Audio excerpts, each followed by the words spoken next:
आहे का? ओके.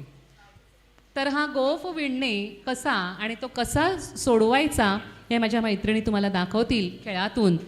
थोडं वेळ आहे तोपर्यंत सूत्रसंचलन म्हटलं ना की मला बडबडायला फार आवडतं. आजच्या आधुनिक काळातील ही मंगळागौर, थोडं थांबा त्यांना म्हणा.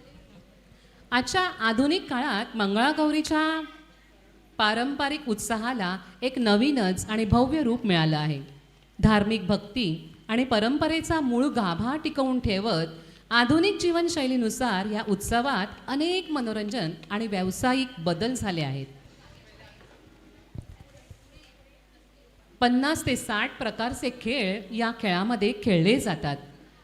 महिलांना सहभागी करून घेतलं जातं आणि नऊवारी साडीत नथ, चंद्रकोर, आधुनिक दागिने यांचा वापर देखील या खेळामध्ये केला जातो.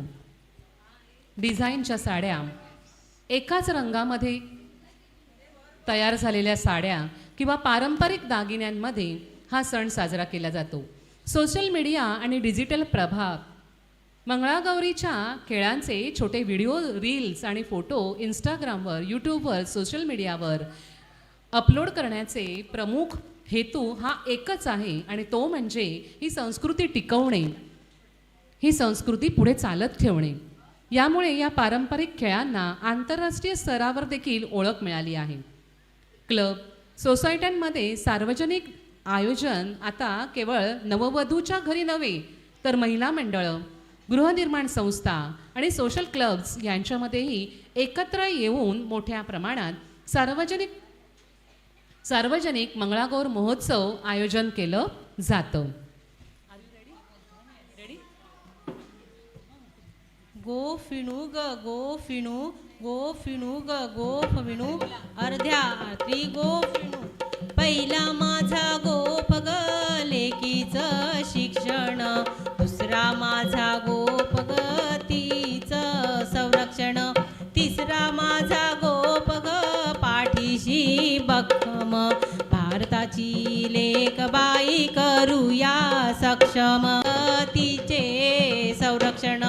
तिसरा माझा गोप ग पाठीशी भक्कम, भारताची लेक बाई करूया सक्षम. चौथा माझा गोप ग कृतज्ञतेचे भक्षण, पाचवा माझा गोप ग प्रगतीचे लक्षण. सहावा माझा गोप ग विचारांचे संपन्न, सातवा माझा गोप ग सोडूया मी पण.